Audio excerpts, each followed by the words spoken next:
ওয়াকার সাহেব সচল হয়েছে, ওনার পাঙ্খা গজাইছে ইন্ডিয়ার সচিব নিয়ম বহির্ভূতভাবে ক্যান্টনমেন্টে যাইয়া যখন দেখা করছে তারপর থেকে গত বুধবার সে খালেদা জিয়ার সাথে গেছে দেখা করতে।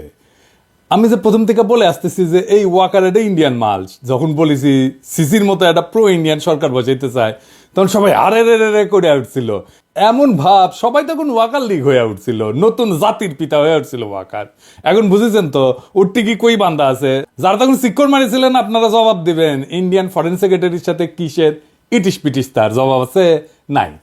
ইন্ডিয়ান ফরেন সেক্রেটারি যে পানি পড়া দিছে তার ভিত্তিতে এখন বাংলাদেশের রাজনীতির ইস্যুগুলো শেপ নিবে, আমি কয়ে রাখলাম লিখে রাখেন।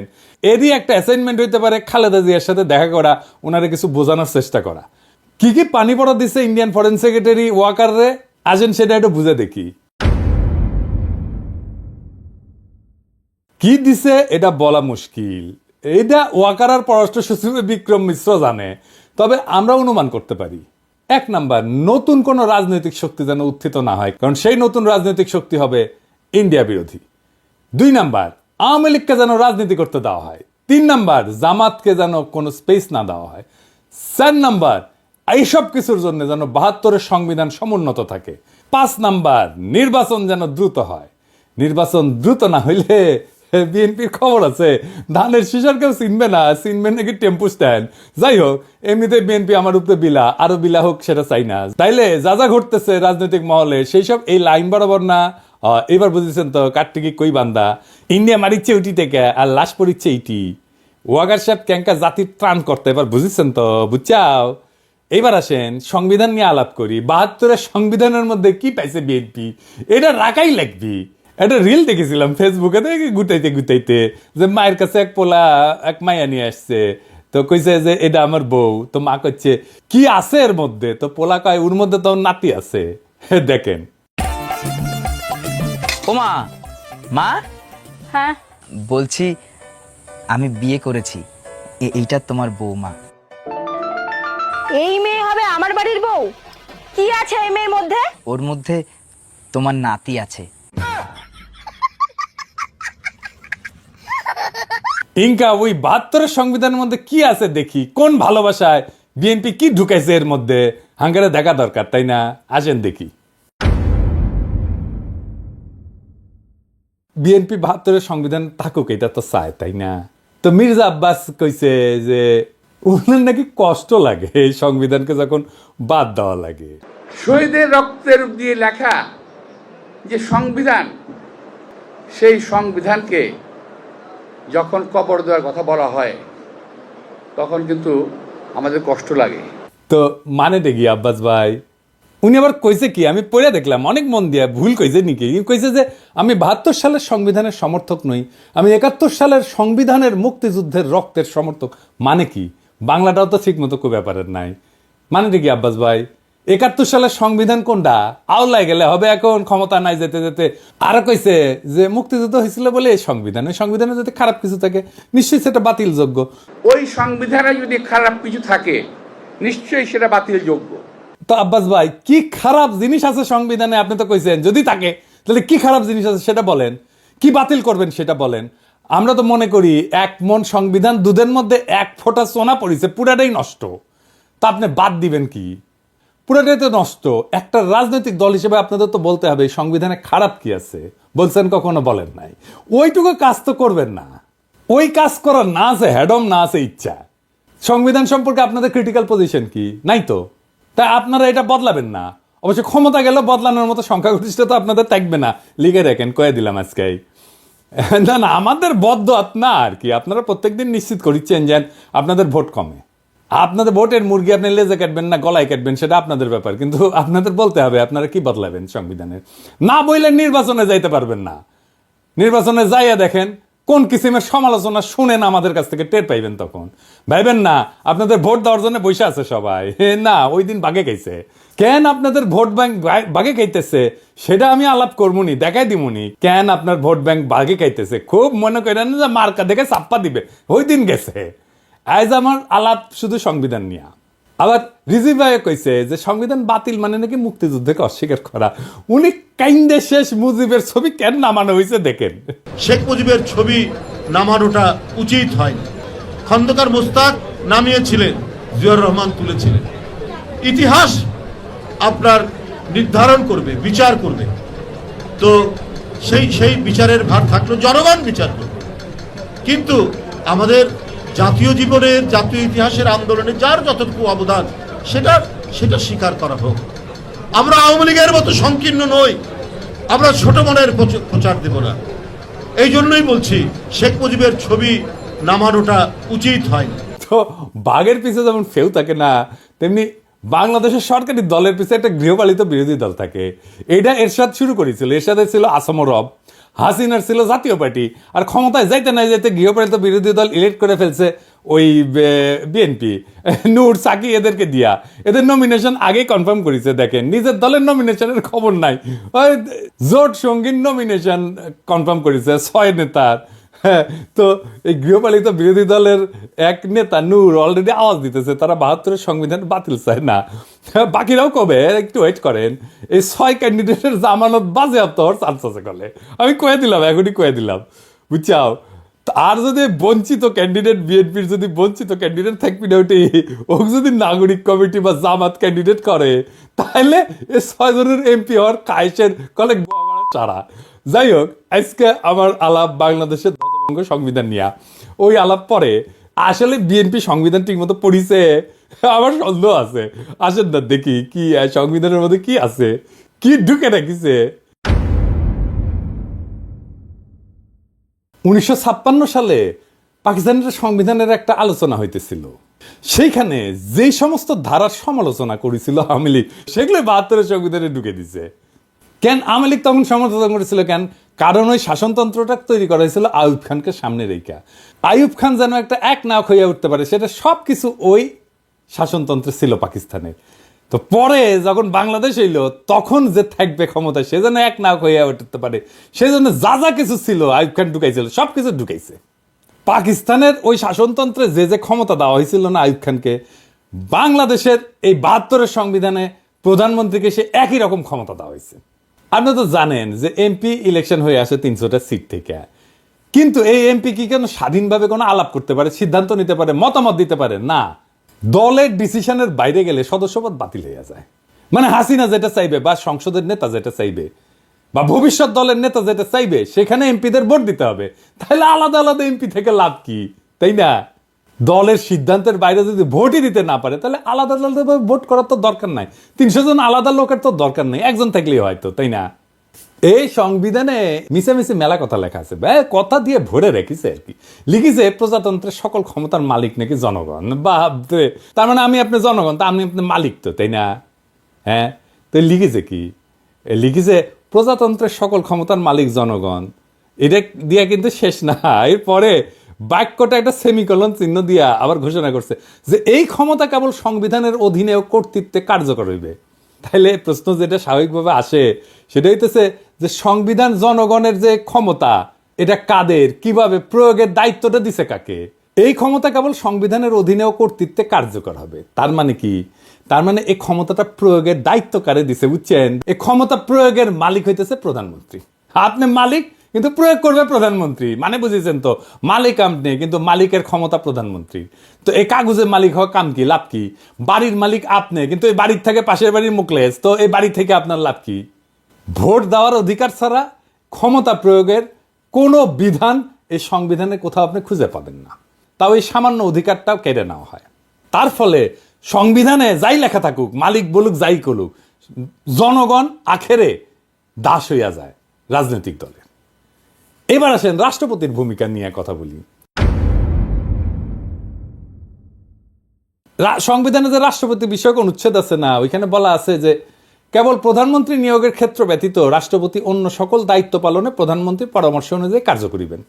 তবে শর্ত থাকে যে প্রধানমন্ত্রী রাষ্ট্রপতিকে আদৌ কোনো পরামর্শ দান করিয়াছেন কিনা, এবং করিয়া থাকলে কি পরামর্শ দান করিয়াছেন, কোনো আদালত সেই সম্পর্কে কোনো প্রশ্নের তদন্ত করিতে পারিবে না। অর্থাৎ সংবিধান রাষ্ট্রপতিকে যে সব ক্ষমতা দিছে বলে মনে করা হইতেছে, তার কোনোটাই আসলে তার নাই, বুয়া।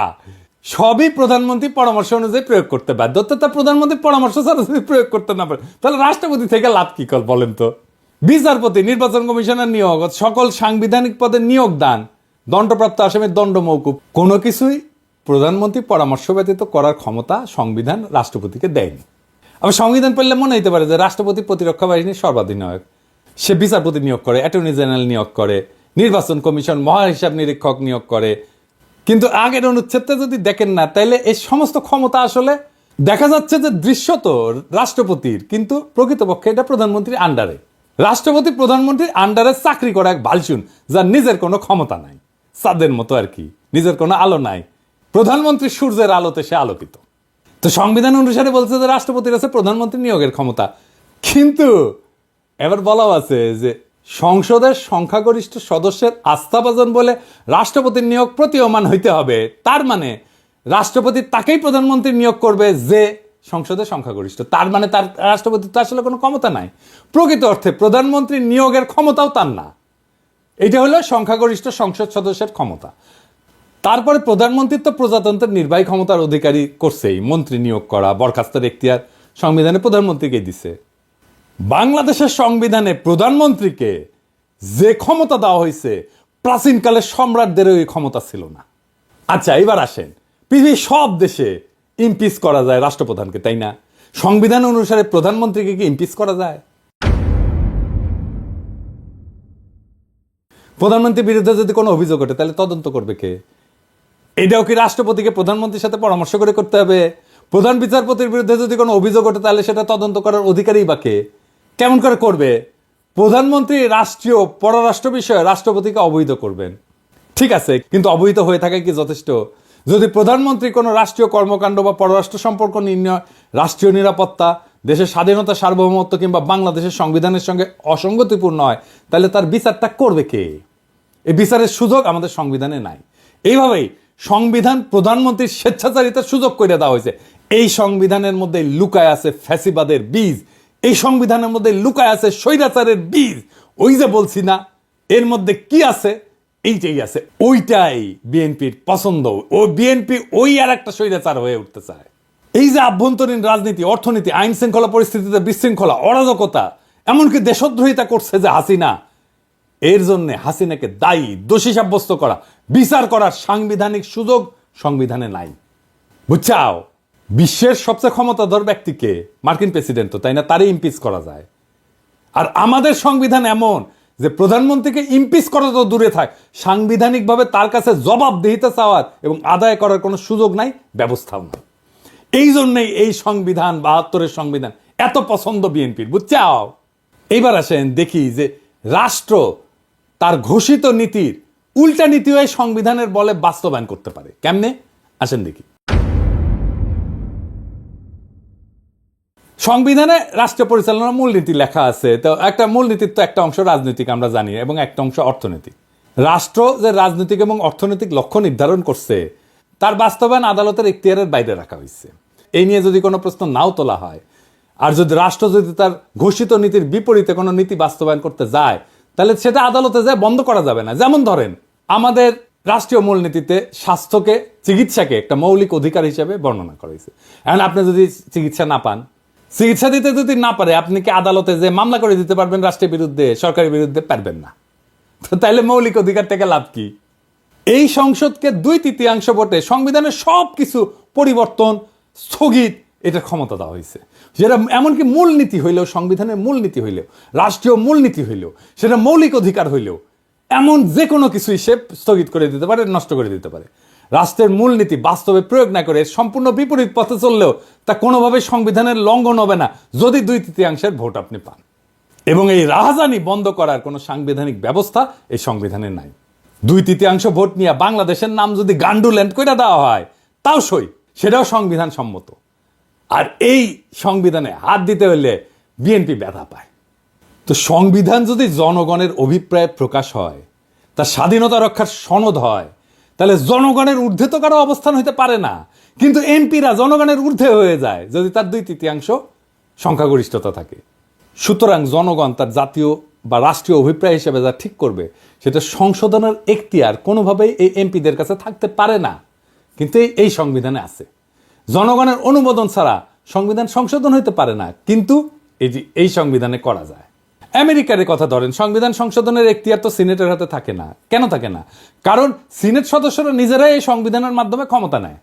সুতরাং তারা নিজেরা যদি সংবিধান সংশোধন করতে যায়, তাহলে নিজেদের ক্ষমতা এবং কর্তৃত্বের যে উৎস তাকেই অস্বীকার করা হয়, এমনকি নিজেদেরকে অস্বীকার করা হয়। সুতরাং সাধারণ সিনেটের কাছে সংবিধান সংশোধনের এখতিয়ার থাকতে পারে না। সংবিধান সংশোধন করতে হলে আবশ্যিকভাবে নতুন করে জনগণের অনুমোদন নিতে হবে, গণভোট নিতে হবে। এই কারণেই সংবিধানের চতুর্থ সংশোধনীর মাধ্যমে সংবিধানের চরিত্রের আমূল পরিবর্তন ঘটায় একদলীয় শাসন ব্যবস্থা বাকশাল কায়েম করছিল আওয়ামী লীগ, করতে পারছিল। জনগণের মতামতের তোয়াক্কা না করেই সেদিন সংবিধানের অপরিহার্য মৌলিক শর্ত এবং নৈতিকতার বৈশিষ্ট্য ধুলায় মিশায় দিছিল এই ৭২-এর সংবিধান, যেই ৭২-এর সংবিধান বিএনপির এত প্রিয়। এবার আসেন, আপনার আবার টেকা নিয়ে কি রাহাজানি করে এমপিরা এই সংসদে, সেটা দেখি। রাষ্ট্র কিভাবে কার কাছ থেকে কত টাকা আদায় করবে, কার জন্য কত টাকা খরচা করবে, সেটা নির্ধারণের জন্য যে বিল আনা হয় তাকে অর্থ বিল বলা হয়। এই অর্থ বিল সম্পর্কে আদালতে প্রশ্ন উত্থাপন করা যাবে না। রাষ্ট্রের অর্থ যে কোনোভাবে খরচা করলে, আত্মসাৎ করলে, লুণ্ঠন করলেও জনগণের পক্ষ থেকে কোনো প্রশ্ন তোলার এতটুকু অবকাশ সেখানে নাই। আপনার বালিশ যদি ১ লাখ টাকায় কেনা হয় আর সেটা যদি অর্থ বিলে অন্তর্ভুক্ত থাকে, এটা নিয়ে দুদক কিছু করতে পারবে না। এবার বুঝেছেন তো কেন একটাও দুর্নীতির মামলা করা যায় নাই হাসিনার দলের লোকেদের বিরুদ্ধে, হাসিনার বিরুদ্ধে? এই জন্যেই এই সংবিধান বল রাইখা হাসিনার দুর্নীতির বিচার করতেই পারবেন না। এই জন্যই চাইছিলাম এই সংবিধান ছুঁড়ে ফেলে দিতে, যেই সংবিধান বিএনপির এত প্রিয়। এই সংবিধানের একাদশ ভাগে একবারে শেষ দিকে একটা অনুচ্ছেদে বলা আছে, এই সংবিধানের বিধানাবলী সাপেক্ষে সকল প্রচলিত আইনের কার্যকারিতা অব্যাহত থাকিবে, তবে অনুরূপ আইন এই সংবিধানের অধীনে প্রণীত আইনের দ্বারা সংশোধিত বা রহিত হইতে পারিবে। এর মানে হইতেছে পাকিস্তান আমলে যে সমস্ত আইন বিধি বিধান জারি ছিল তা ছিল ব্রিটিশদের পরিত্যক্ত, তাই দুইবার স্বাধীনতার পরেও দাড়ি কমা সমেত বাংলাদেশে জারি করা হইল সেই সমস্ত আইন। সংবিধানে যেখানে মৌলিক অধিকার সমূহের বিবরণ দেওয়া হয়েছে, সেই অধিকার সমূহে আইন অনুযায়ী বা আইনের বিধান সাপেক্ষে বা জনস্বার্থে প্রচলিত আইনের বিধিনিষেধ সাপেক্ষে ইত্যাদি শব্দ ব্যবহার করে পঙ্গু করে দেওয়া হয়েছে। একটা উদাহরণ দিই, ভাষার মারপ্যাচ দিয়া কেমনি আমাদের অধিকারের আছে। সংবিধানে বলা হয়েছে আইন অনুযায়ী ব্যতীত জীবন ও ব্যক্তি স্বাধীনতা হইতে কোনো ব্যক্তিকে বঞ্চিত করা যাইবে না। তার অর্থ দাঁড়ায় আইনের মাধ্যমে ছাড়া কোনো ব্যক্তিকে জীবন ও ব্যক্তি স্বাধীনতা হইতে বঞ্চিত করা যাবে না, অর্থাৎ আইন নির্ধারিত পদ্ধতিতে করা যাবে, তাই না? এই জন্যই পরবর্তী সময়ে যে বিচার বহির্ভূত হত্যা, ক্রসফায়ার নামে যেটা কুখ্যাত, তার মতো বর্বর ব্যবস্থা সংবিধান সম্মত হইয়া গেছে। কারণ দেখানো যায় ক্রসফায়ারও আইনসম্মত। আপনি কি দেখেছেন এতগুলো ক্রসফায়ার হয়েছে, এর বিচার কেন হইল না? বুঝেছেন তো বিএনপি এসে এটার বেনিফিট নিবে। ক্রসফায়ার তো বিএনপি শুরু করেছিল। 1898 সালে ব্রিটিশ যে ফৌজদারি কার্যবিধি ছিল, এর ধারা অনুযায়ী বিচারে যদি মৃত্যুদণ্ড বা যাবজ্জীবন কারাদণ্ড হইতে পারে এমন অভিযোগ অভিযুক্ত আসামিকে কিন্তু পুলিশ গুলি করে মেরে ফেলতে পারে। এমন একটা ঘটনা ঘটলে একটা প্রশাসনিক তদন্তে গুলি ছোড়ার ঘটনাটাকে আত্মরক্ষামূলক বলে মনে করলেই হত্যাকাণ্ডটা আইনসম্মত হয়ে যায়। এইভাবে সমস্ত ক্রসফায়ার আইনসম্মত হয়ে গেছে। এই জন্য পুলিশ বা র্যাবের গুলিতে নিহত প্রত্যেককে সন্ত্রাসী, খুনের মামলার আসামি হইতে হয়, বুঝছেন? এটা শাস্তি তো মৃত্যুদণ্ড। সেই জন্য এরা যদি মাইরা ফেলে তাইলে এইটা আইনসম্মত। এইবার আসেন বিএনপি নিজে কিভাবে নিজের সেটা দেখি। বিএনপি তো বলে যে আমাদের জাতিসত্তা বাংলাদেশি, তাই না? বিএনপি আর আওয়ামী লীগের মধ্যে তো তফাৎ হচ্ছে, আওয়ামী লীগ মনে করে আমাদের জাতিসত্তা বাঙালি আর বিএনপি মনে করে আমরা বাংলাদেশি। তো এই সংবিধানে কি লেখা আছে? লেখা আছে বাংলাদেশের নাগরিকগণ বাঙালি বলিয়া পরিচিত হইবেন। তো এই বাক্য দিয়া সংবিধানে বাঙালি ছাড়া অন্যান্য জাতির অস্তিত্বকে অস্বীকার করাই লোক। তো এতগুলো জাতিসত্তা আছে, আমাদের ক্ষুদ্র নৃগোষ্ঠী আছে, কেউ তাহলে বাংলাদেশের নাগরিক না। রাষ্ট্র পরিচালনার অন্যতম মূলনীতি অংশে বলা আছে যে ভাষাগত এবং সংস্কৃতিগত একক সত্তা বিশিষ্ট যে বাঙালি জাতি ঐক্যবদ্ধ এবং সংকল্পবদ্ধ সংগ্রাম করিয়া জাতীয় মুক্তিযুদ্ধের মাধ্যমে বাংলাদেশের স্বাধীনতা ও সার্বভৌমত্ব অর্জন করিয়াছেন, সেই বাঙালি জাতির ঐক্য এবং সংহতি হবে বাঙালি জাতীয়তাবাদের ভিত্তি। এইটা বিএনপি রাখতে চায়, বুঝছাও? ওই পরেই নি আসলে সংবিধান। এর মধ্যে বাংলাদেশের সংখ্যালঘু জাতি সরকার প্রশ্নটাই অনুপস্থিত। শুধু অনুপস্থিত না, বরং বাঙালি অহমিকা এবং উগ্রতাকে সাংবিধানিকভাবে প্রতিষ্ঠিত করা হয়েছে এবং তাদের অস্তিত্বকে অস্বীকার করা হয়েছে এবং নাগরিক অধিকারটুকু হরণ করে নেওয়ার ব্যবস্থা করা হয়েছে, যারা ভাষায় বাঙালি না, এমনকি সংস্কৃতিগতভাবে বাঙালি না। সংবিধান অনুযায়ী তারা বাংলাদেশের নাগরিকই থাকে না। তাহলে বিএনপির বাংলাদেশে জাতীয়তাবাদ কই? এবার আসেন আর একটা বিষয়, ভারতকে হাসিনা যা দিছে সেটি কি আর কেন আমরা সেটা জানতে পারি না? হাসিনা গর্বভরে বলেছিল না যে ভারতকে যা দিছি তা তারা সারা জীবন মনে রাখবে। তো ইন্ডিয়ার সাথে কি কি চুক্তি হয়েছে জানেন না। এমনকি অন্তর্বর্তীকালীন সরকারও তা জানায় নাই। কেন জানায় নাই? কারণ রাষ্ট্রীয় কোনো চুক্তি হোক তা জাতীয় আন্তর্জাতিক তা সম্পাদনের পূর্বে বা পরে জনগণের কোনো মতামত গ্রহণের জন্য কোনোভাবেই জনগণের কাছে বা তার প্রতিনিধির কাছে উপস্থাপনের কোনো ব্যবস্থা রাখেনি। মানে এটা সংসদে আলাপ না করেও চুক্তি করতে পারে। তার মানে এই 72-এর সংবিধান অনুযায়ী অন্য যে কোনো রাষ্ট্রের সাথে যে কোনো চুক্তি, ট্রানজিট হোক, করিডোর হোক, যা কিছু হোক, বন্দর দিয়ে দেওয়া হোক, চুক্তির আগে বা পরে দেশবাসীর সঙ্গে আলোচনার সাংবিধানিক কোনো বাধ্যবাধকতা নেই। সমস্ত আন্তর্জাতিক চুক্তি সম্পাদিত হয় জনগণকে অন্ধকারে রেখে। এমনকি সংসদেও সেই চুক্তি নিয়ে আলোচনার কোনো বাধ্যবাধকতা সরকারের নাই। আবার দেখেন, যে নির্বাচনী এলাকা থেকে সংসদ সদস্যরা নির্বাচিত হয়, সেই নির্বাচকরা যদি সেই এলাকার লোকেরা মনে করে যে তাকে আর তার প্রতিনিধি রাখবে না, তাহলে ওই জনগণের হাত পা বাঁধা, কিছুই করার নাই। মানে টার্ম শেষ হওয়ার আগে পর্যন্ত কিছু করতে পারে না। অর্থাৎ প্রতিনিধি প্রত্যাহার করার কোনো সুযোগ সংবিধানে নাই। সারা দুনিয়ায় সভ্য দেশে এই সুযোগ আছে। এলাকার লোকেরা তার এমপিকে রিকল করতে পারে, মানে প্রত্যাহার করে নিতে পারে, এমনকি তার টার্ম শেষ হওয়ার আগেই। আর বাংলাদেশে একবার নির্বাচিত হলে কেল্লাফতে। দুনিয়ার সব দেশ এমপিকে রিকল করতে পারে, তার এলাকার লোকেরা, বাংলাদেশে পারে না। সংবিধান আসলে রচনা হয় কিভাবে? সেভাবে কি আমাদের সংবিধান রচনা হয়েছে? সংবিধান তৈরি করে গণপরিষদ। শুধু সংবিধান তৈরি তাদের কাজ। জনগণ ভোট দিয়া গণপরিষদ তৈরি করে, তারা সংবিধান তৈরি করে চলে যায়। সেই সংবিধানের অধীনে নির্বাচন হয়, নতুন সংসদ তৈরি হয়। কেন এই নিয়ম? কারণ আমি যে আইনে চলবো সেই আইন তো আমি নিজে তৈরি করতে পারি না। তাইলে তো আমার সুবিধা মতো আমি আইন বানাবো, তাই না?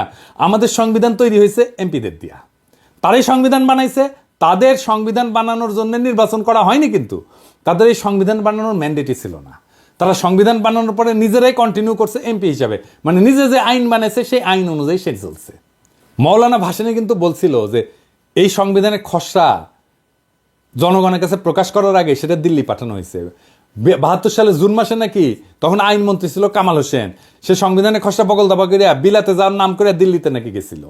আচ্ছা ধরেন বানাইলো সংবিধান, মেলা ভালো সংবিধান বানাইছে, ধরে নিলাম, ধরেন হ্যাঁ তাই সই। তো 73 সালে 22 সেপ্টেম্বর তারিখে 9 মাস গেছে মাত্র।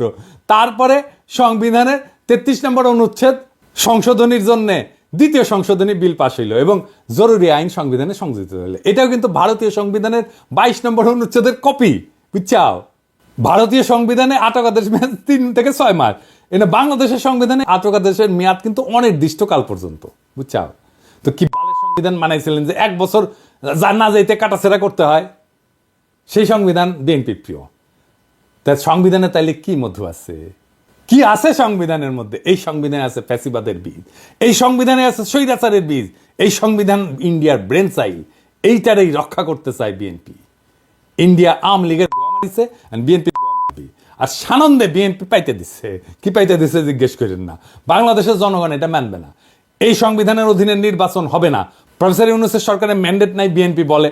তাইলে সংবিধান প্রণয়নের জন্য সংবিধান সভার নির্বাচন হোক, ম্যান্ডেট নিয়ে তারা জনগণের জন্য সংবিধান লিখুক। ওয়েট করেন আপনারা। নির্বাচন করতে চান, আসেন এই গণপরিষদের নির্বাচন করেন, সংবিধান লেখার নির্বাচন। সেটা তো করবেন না। দেশের মালিক আপনারাই না, আমরাও দেশের মালিক। শুধু রাজনৈতিক দলের কথা শুই না দেশ চালাবে অন্তর্বর্তীকালীন সরকার, এটা কোথায় লেখা আছে? জুলাই বিপ্লবের টাইমে ছাত্র জনতা একটা স্লোগান দিছিল, দেশটা কারো বাপের না। মাথায় রেখেন, দেশটা রাজনৈতিক দলের কারো বাপের না। সবার মত নিয়ে দেশ চালাইতে হবে। এই সংবিধান ছুঁড়ে ফেলতে হবে। নতুন সংবিধান ছাড়া কোনো নির্বাচন হবে না। Case close. ইনকিলাব জিন্দাবাদ।